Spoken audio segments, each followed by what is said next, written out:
So the other day, I started reading Junji Ito's newest book. I think it's his newest book. I could be wrong. At the time of this recording, I do believe it is his newest book, his newest manga called Censor.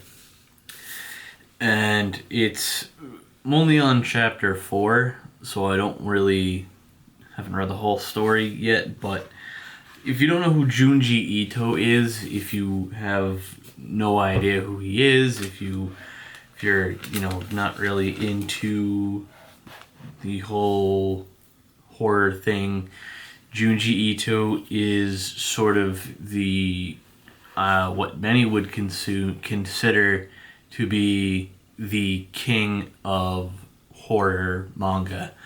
He has done a few other books. I think he did one about the sort of strain of being a manga artist. I think that was him.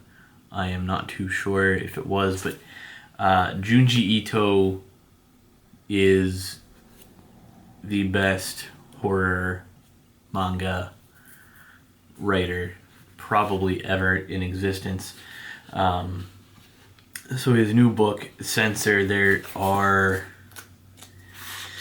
6 chapters, and then one called The Final Chapter. So there's 7 chapters in total. And there's one thing that Junji Ito does really well, and that is just weird, creepy, abstract stuff. Like, just that this is what Junji Ito is known for, and this is what he does best. And this is actually, now that I think of it, this is the first Junji Ito book that I've read. So the other story that I mentioned earlier was by another really famous manga artist who did the manga Goodnight Pun Pun. So that is my honest mistake. So if you are looking into getting into the horror / sort of, I don't know, I would just say like the surreal or spooky sort of, I mean, look at this. This is Junji Ito. He tells a good story, and he does art that not only fits the story, but also kind of just keeps sucking you in further and further the more that you read it. Now, like I said, I only started this, I think, this past weekend, and I'm already 4 chapters in, so that's roughly a chapter a day that I've been reading.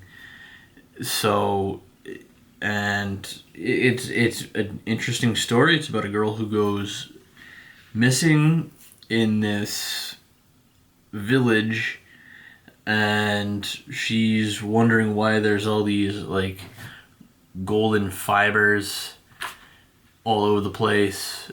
And then it turns out the village was burnt down like 60, 70 years ago. It's confusing to explain.